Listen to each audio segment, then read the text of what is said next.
الصبح بدا من طلعته.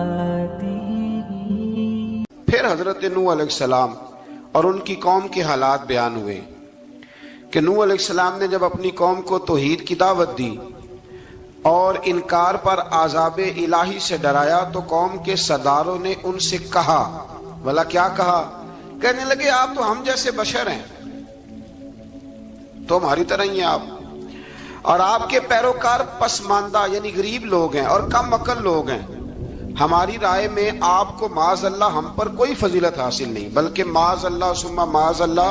کہنے لگے آپ تو جھوٹے ہیں، اللہ کے نبی کو کہہ رہے ہیں معاذ اللہ استغفر اللہ. نوح علیہ السلام نے جواب دیا کہ میں اپنے رب کی جانب سے واضح دلیل رکھتا ہوں اور اس نے مجھے رحمت سے نوازا ہے، لیکن تم میرے مقام کو سمجھنے کی صلاحیت نہیں رکھتے، تم اتنی صلاحیت رکھتے نہیں ہو.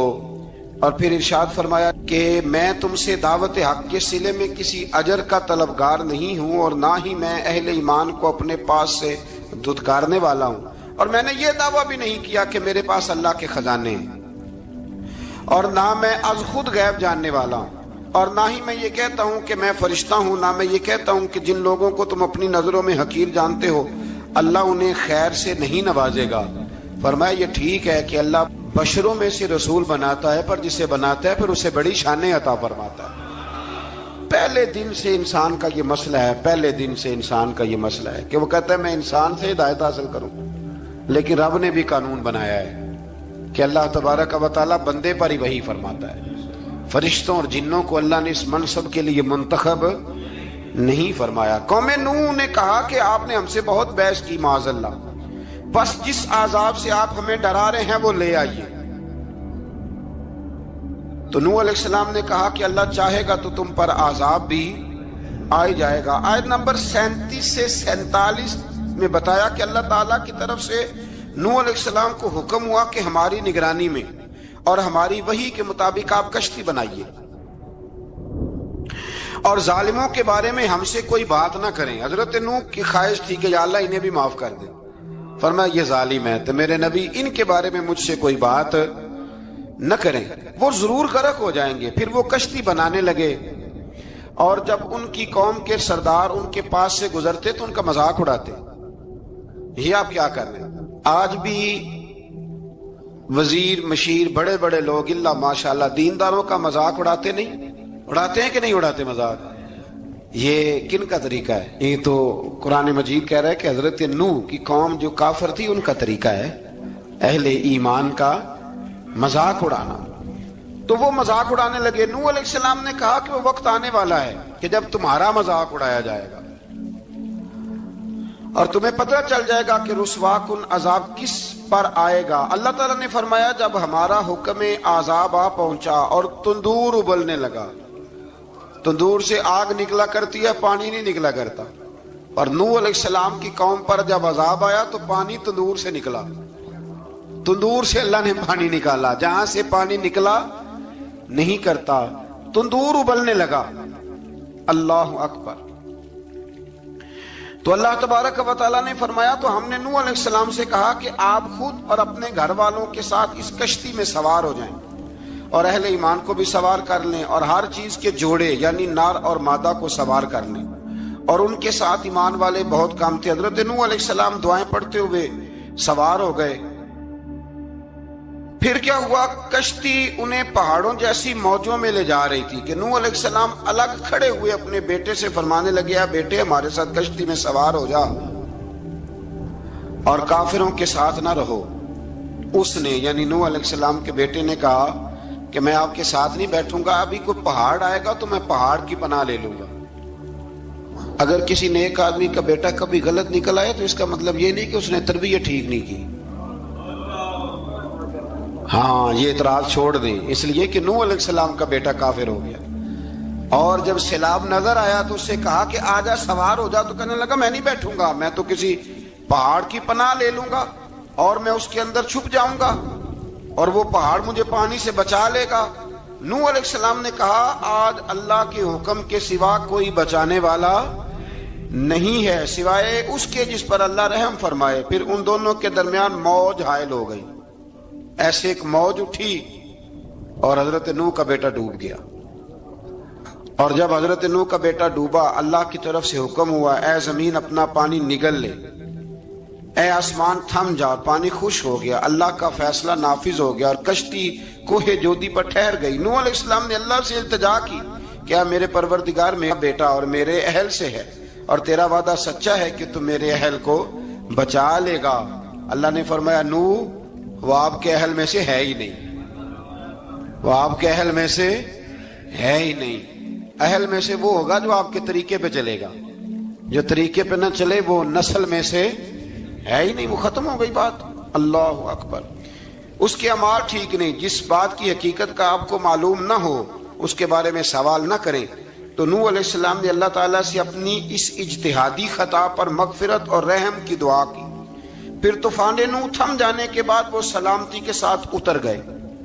اجتہادی خطا میں نے ایک لفظ بولا ہے، یہ اجتہادی خطا کا مطلب یہ ہے کہ بعض اوقات انبیاء سے ایسی باتیں سرزد ہو جاتی ہیں کہ جو تعلیم امت کے لیے ضروری ہوتی ہیں، تاکہ لوگوں کو پتہ چل جائے کہ اللہ کی بارگاہ میں توبہ کیسے کرنی۔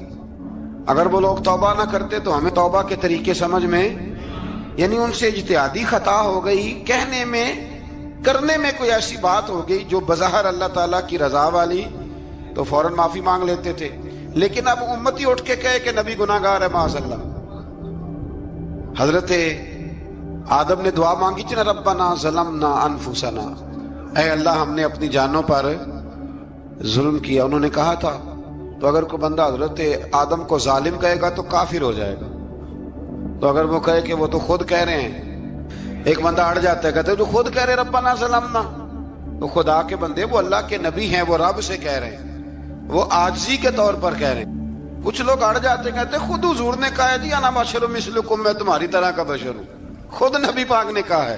عجیب بیوقوف بندے ہو، نبی کریم تو کہہ سکتے ہیں پر امتی اٹھ کے نہیں کہہ سکتا۔ اس نے تو کہنا ہے وہ حبیب اللہ ہے، اس نے تو کہنا ہے وہ قیامت میں شفاعت کرنے والے ہیں، امتی نے تو کہنا ہے وہ سارے نبیوں کے سردار ہیں، وہ امام الانبیاء ہیں۔ امتی وہ لفظ ادا کرے گا جو اس کے بنتے ہیں۔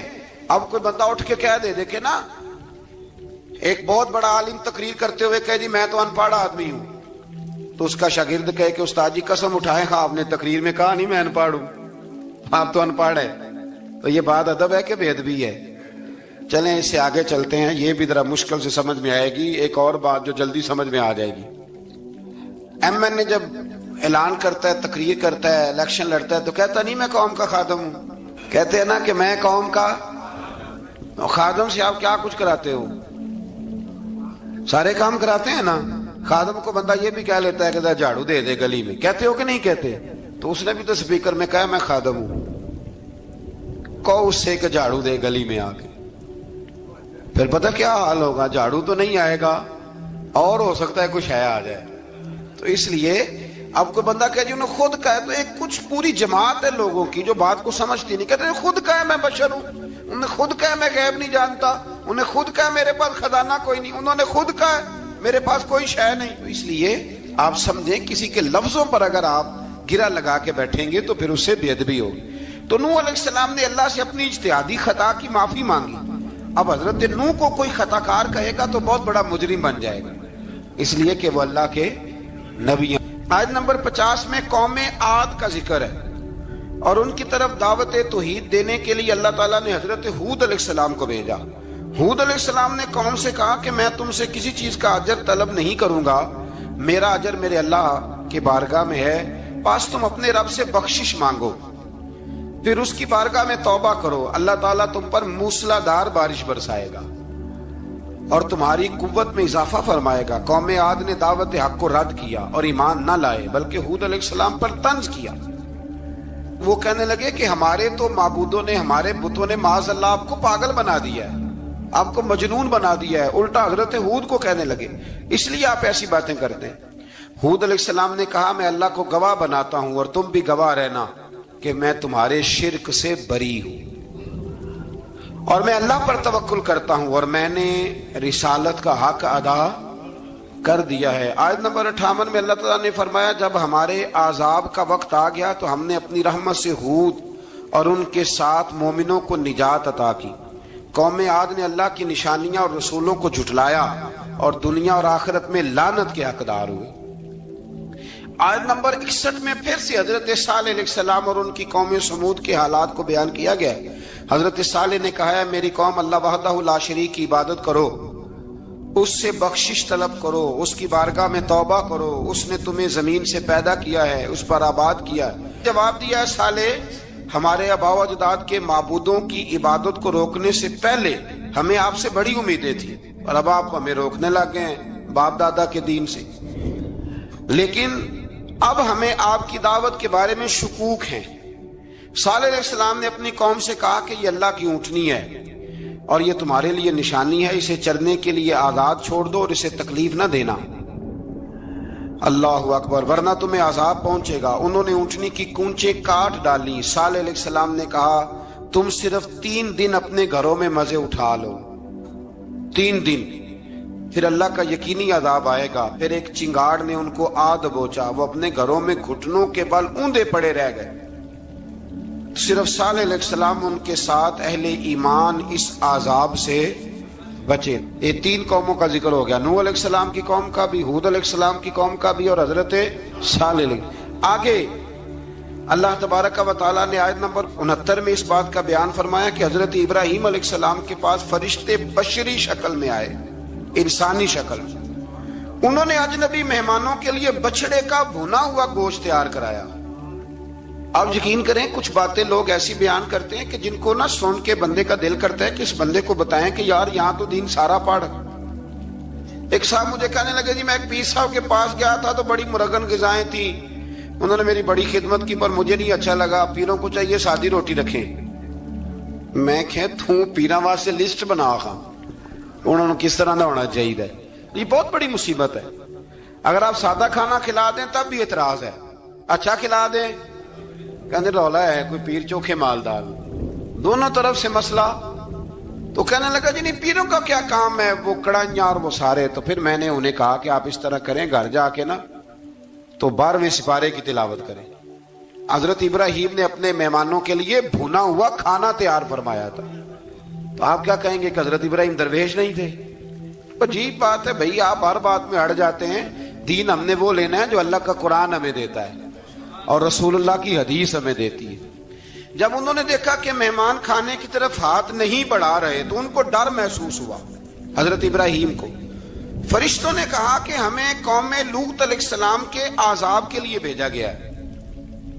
حضرت ابراہیم کی بیوی کھڑی تھی، اس پر وہ مسکرائیں تو فرشتوں نے اللہ کی طرف سے انہیں حضرت اسحاق علیہ السلام اور اس کے بعد حضرت یعقوب علیہ السلام کی بشارت عطا۔ اسحاق علیہ السلام حضرت ابراہیم کے بیٹے ہیں اور یعقوب علیہ السلام پوتے ہیں، اور یعقوب علیہ السلام کے بیٹے یوسف علیہ السلام۔ ہاں اللہ اگر چاہے تو 7 نسلوں میں نبوت رکھ دیتا ہے اگر اس کی منشا ہو۔ تو حضرت یعقوب کی بشارت دی۔ انہوں نے حیرت سے کہا کہ ہم دونوں میاں بیوی تو بوڑھے ہیں، اس عمر میں اولاد کیسے ہوگی؟ تو فرشتوں نے جواب دیا اے ابراہیم کے گھر والوں، تم پر اللہ کی رحمتیں اور برکتیں ہوں، اللہ کی قدرت پر تمہیں کیوں تعجب ہے؟ اللہ فرماتا ہے کہ بیٹے کی بشارت سن کر ابراہیم کا خوف دور ہو گیا اور پھر وہ قوم لوط کے بارے میں گفتگو کرنے لگے۔ ابراہیم بہت بردبار، اللہ سے آہوزاری کرنے والے اور اس کی طرف رجوع کرنے والے تھے۔ اللہ تعالیٰ نے حضرت ابراہیم علیہ السلام کو فرمایا اے ابراہیم اس گزارش سے آپ گریزاں رہیں، اس کا یقینی فیصلہ ہو چکا ہے اور ان پر نہ ٹلنے والا عذاب نازل ہو کے رہے گا۔ وہ کیا گناہ کرتے تھے؟ لوط علیہ السلام کی قوم میں میں نے بتایا تھا، مرد مردوں سے بدفعلی کرتے۔ تو حضرت ابراہیم نے بھی عرض کی، بار بار گزارش کی، بحث کی کہ اللہ مہربانی فرما ان کا عذاب۔ آپ دیکھیں نبیوں کے حوصلے کتنے بڑے ہیں، قومیں تنگ کرتی ہیں اور طرح طرح کی باتیں کرتی ہیں اور پیغمبر پھر بھی کہتے ہیں یا اللہ مہربانی فرما، اے اللہ ان سے عذاب۔ آیت نمبر 77 میں حضرت لوط علیہ السلام کی قوم کی بدعمالیوں اور لوط علیہ السلام کے اپنی قوم کو بدعمالیوں کے باعث فرشتوں کی آمد، قوم کے بدعمال لوگوں کے دوڑ کر آنے اور حضرت لوط کو ان کے سمجھانے اور ان کے انکار پر مضطرب ہونے کا ذکر ہے، جس پر فرشتوں نے حضرت لوط کو تسلی دی کہ آپ فکر نہ کریں، ہم آپ کے رب کے فرشتے ہیں، یہ آپ اور ہم تک نہیں پہنچ سکیں گے۔ آپ رات کے آخری حصے میں قوم کی طرف توجہ کیے بغیر ہجرت فرما لیں، اس لیے کہ صبح کے وقت ان پر عذاب آئے گا۔ جب اللہ کا عذاب آیا تو اس نے بستی کے اوپر کے حصے کو نیچے کر دیا اور قوم لوط کے اوپر اللہ کی طرف سے لگاتار نشان زدہ پتھر برسائے گئے، لگاتار پتھر آئے۔ آیت نمبر 84 میں اللہ تعالیٰ نے حضرت شعیب علیہ السلام اور ان کی قوم کا ذکر فرمایا ہے اور ان کے جرائم کو بیان کیا گیا ہے۔ وہ ناپ تول میں کمی کرتے تھے، دوسروں کو چیزیں کم تول کر دیتے تھے۔ اللہ تعالیٰ نے ان سے فرمایا کہ فساد فی الارض سے باز آؤ اور اپنے سے پہلے سرکش امتوں کا انجام دیکھ لو۔ جب حضرت شعیب کی نصیحتوں کا ان پر اثر نہ ہوا تو پھر اللہ تعالیٰ نے انہیں بھی عذاب سے ہلاک کر دیا۔ آیت نمبر 94 میں فرمایا کہ جب ہمارا عذاب آیا تو ہم نے اپنی رحمت سے حضرت شعیب اور ان پر ایمان لانے والوں کو بچا لیا، اور ظالموں کو ایک زبردست چنگاڑ نے پکڑ لیا تو صبح وہ اپنے گھروں میں اوندے منہ پڑے تھے، گویا وہ کبھی وہاں آباد تھے ہی نہیں۔ آیت نمبر 96 میں حضرت موسیٰ علیہ السلام کو عطا کیے جانے والے 9 معجزات کا ذکر ہے۔ پھر فرعون اور اس کے پیروکاروں کے باطل روش کے باعث ان کی ہلاکت کا بھی ذکر فرمایا، اور دنیا اور آخرت میں انہیں ملعون یعنی لعنتی قرار دیا۔ جن بستیوں کو اللہ تعالیٰ نے ہلاک کیا ان میں سے بعض کے آثار موجود ہیں اور بعض کے آثار تک معدوم ہو چکے، ان میں سے ہر بستی والے اپنے ظلم کے باعث ہی ہلاک ہوئے۔ اللہ تعالیٰ کسی پر ظلم نہیں فرماتا، لوگ خود اپنی جانوں پر ظلم کرتے ہیں۔ جو شخص عذاب آخرت سے ڈرتا ہے اس کے لیے اس میں نشانیاں موجود ہیں۔ آیت نمبر 106 سے اللہ تعالیٰ نے انجام کے اعتبار سے لوگوں کی 2 قسمیں بیان کی، 2 قسمیں فرمایا، ایک ہیں سعادت مند لوگ اور دوسرے ہیں بدبخت۔ فرمایا بدبختوں کا ٹھکانہ جہنم ہے جس میں وہ ہمیشہ رہیں گے، اور نیک بختوں کا ٹھکانہ جنت ہے، وہ ہمیشہ اسی میں رہیں گے، اور ان کے لیے اللہ کی طرف سے نا ختم ہونے والی عطائیں۔ آیت نمبر 110 میں حضور صلی اللہ علیہ وسلم کو تسلی دی گئی کہ جس طرح یہ لوگ قرآن کے بارے میں اختلاف کرتے ہیں، اسی طرح قوم موسیٰ نے تورات کے بارے میں بھی اختلاف کیا تھا، اور اللہ نے ان کے اعمال کا پورا بدلہ انہیں دیا۔ آیت نمبر 112 سے سرکشی کو چھوڑ کر احکامات دین پر استقامت اختیار کرنے اور ظالموں کے ساتھ میل جول رکھنے سے بچنے کا حکم دیا گیا ہے، اور فرمایا کہ ظالموں سے میل جول کا انجام دوزخ کی آگ ہے۔ ہم لوگ نہ شکوہ کرتے ہیں، کسی حکومت کو بنے ہوئے 6 مہینے گزرتے ہیں تو شکوہ شروع ہو جاتا ہے، حالانکہ وہ خود تو نہیں نہ بنتے، ان کو کوئی بنانے والا ہے۔ تو ظالم کا جو مددگار ہوتا ہے وہ بھی ظالم ہوتا ہے، اس لیے احتیاط کریں۔ اور یہ صرف سیاستدانوں کی بات نہیں، دنیا کے ہر معاملے میں آپ غور کریں کہ آپ کسی ظالم کے مددگار تو نہیں۔ اللہ تعالی ہمیں حق پر استقامت عطا فرمائے۔ آیت نمبر 114 میں دن کے دونوں طرفوں میں اور ابتدائی رات کے کچھ حصے میں اللہ تعالیٰ نے نماز قائم کرنے کا حکم دیا ہے، رات کے کچھ حصے میں بھی نماز پڑھنی چاہیے، اور یہ بھی بتایا کہ بے شک نیکیاں گناہوں کو مٹا دیتی ہیں، اور یہ نصیحت قبول کرنے والوں کے لیے نصیحت ہے۔ آیت نمبر 120 میں اللہ تعالیٰ نے فرمایا کہ ہم آپ صلی اللہ علیہ وسلم کو رسولوں کی تمام خبریں آپ کے دل کی تسکین اور تقویت کے لیے بیان کرتے ہیں، اور ان میں مومنوں کے لیے نصیحت اور عبرت ہے کہ ان ساری باتوں سے عبرت پکڑ لو۔ بچہ صرف وہی جو اللہ کے نبیوں کے طریقے پہ چلا اور نبیوں کے ساتھ رہا، باقی بچ سکے نہیں۔ اللہ تعالیٰ کی طرف سے توحید و رسالت اور وقوع قیامت کے دلائل بھی ہیں۔ آیت نمبر 123 میں فرمایا کہ آسمانوں اور زمینوں میں سب غیب اللہ ہی کے ساتھ مختص ہیں، اور ہر کام اسی کی طرف لوٹایا جاتا ہے۔ آپ اسی کی عبادت کیجئے، اسی پر توکل کیجئے، اور آپ کا رب لوگوں کے اعمال سے غافل نہیں ہے۔ اسی بارے میں آگے سورۃ یوسف شروع ہو رہی ہے، اس کو اللہ تعالیٰ نے کہا ہے کہ یہ بڑا پیارا قصہ ہے، احسن القصص کا، قصوں میں سونا قصہ۔ تو یہ کچھ 12ویں پارے میں اور کچھ 13ویں پارے میں ہے۔ میں نے یہ ارادہ کیا ہے کہ یہ ایک ہی دن پوری بیان کی جائے۔ قوم سبت کا ذکر فرمایا اللہ نے، ہفتے والے دن کچھ لوگ نافرمانی کرتے. ہمارے بھی ہیلے بہانے ہیں نا آج کل کاروبار میں. تو اسی سپارے کی آیت نمبر 65 کے اندر اللہ تعالیٰ نے حضرت داؤد کی قوم کا ذکر کیا کہ اللہ نے انہیں حکم دیا تھا کہ ہفتے والے دن مچھلیاں نہیں پکڑنی. تو وہ کہتے تھے چلو ہاتھ لگا کے نہیں پکڑنی, ہاتھ لگا کے. وہ ہمارے لوگ ہیلے بہانے تلاش کر لیتے ہیں نا. وہ بڑے جناب انشورنس والا آ گیا, اب وہ بینک والا آ گیا, اب وہ فلانے صاحب آ گئے, وہ تروڑ مروڑ کے کہانیاں باتیں, اور پھر ہمیں بھی رستے مل جاتے ہیں بچنے کے. مفتی صاحب نے کہہ دیا تھا, ایک مولانا سے میں نے ان کو کہا ہفتے والے دن مچھلیاں نہیں پکڑنے کا. نہیں پکڑتے, چھوٹے چھوٹے حوض بنا لیے. تو مچھلیاں زیادہ آتی تھی اس دن, یہ بھی اللہ کی قدرت تھی. نماز کے وقت گاہک زیادہ آتے ہیں, یہ اس کی قدرت ہوتی ہے. تو وہ مچھلیاں حوض میں جمع ہو جاتی ہیں. یوں سمجھ لیں کہ جال انہوں نے لگا لیے ہوئے تھے, تو جال میں وہ پھنستی رہتی تھی, حوضوں میں آتی رہتی تھی. ہفتے کو نہیں پکڑتے تھے, اتوار کو پکڑ لیتے تھے. تو پھر اللہ نے انہیں سزا دی. فرمایا تماشے کرتے ہو اللہ کے حکم کے ساتھ. کیا سزا دی؟ فَقُلْنَا لَهُمْ كُونُوا قِرَادَةً خَاسِئِينَ. فرمایا بندر بن جاؤ دھتکارے ہوئے. جو رزق حرام طریقے سے کماتے تھے رب انہیں بندر بنا دیتا تھا. ابھی بھی میں نے دیکھے ہیں بڑے بڑے تاجر پاگلوں جیسی زندگی گزار رہے ہیں. نفسیاتی طور پہ سکون نہیں ہے, کروڑوں روپیہ پڑا ہے. کیوں؟